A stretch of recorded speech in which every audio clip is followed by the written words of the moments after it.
Hello, everyone. Hope you're doing well. Welcome to Module 3, Chapter 3, From the Constitution to the Courtroom. The really good thing about this module is it has a lot of the elements that we studied in Module 2, an overview of the legal system in Module 3. So Module 3 goes into a little bit more detail. As you read, of course, you'll understand that, but the lecture is going to have some great information in there about from the Constitution to the courtroom, how we started and where we're at, and from a legal perspective. There's also a supplemental lecture here. There's a lot of great information about healthcare law in this lecture that talks about different things. It's an older lecture, so don't go into it thinking it's going to have information that's going to be relevant specifically to your tests that you're going to take or your exams or your review questions. That's going to come from this Cengage lecture right here because it's directly related to the text, and that's of course where we get the test questions from.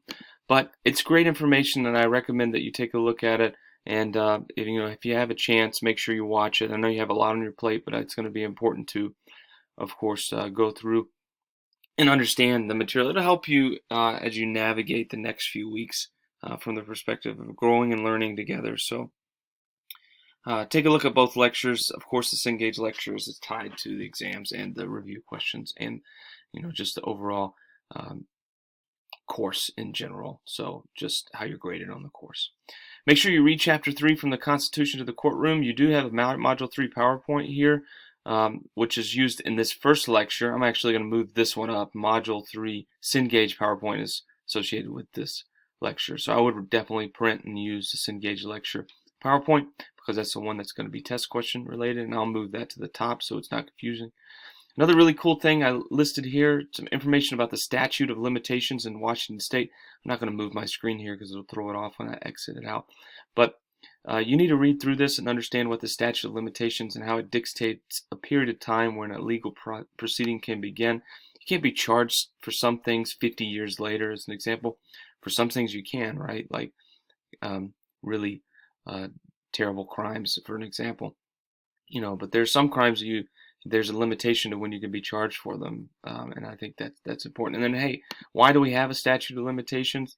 This is an NBC News article. I mean, back from 2016, but I think it's really important to take a look at that too. It's got some great information there. I wish I could link it like I do these and have it like a YouTube mashup, but it won't work. So it's a direct link. The only thing you have due this week, again, just like the other weeks that we've had, is your Chapter 3 review questions, and they're located here. They're due the 11/2 by end of day, which is a week from tomorrow as I record this. And remember, Module 3 is open a day early just to give you a chance to move ahead if you're interested. But make sure you finish Module 2 before you move into Module 3. And that, of course, will be on the announcement page. But that's all that's due this week. Some great overview, great information. Be sure to watch all the videos. I'll move this PowerPoint up so there's no confusion, and you should be good to go. Reach out if you have any questions. Thanks for all the hard work. Keep it up.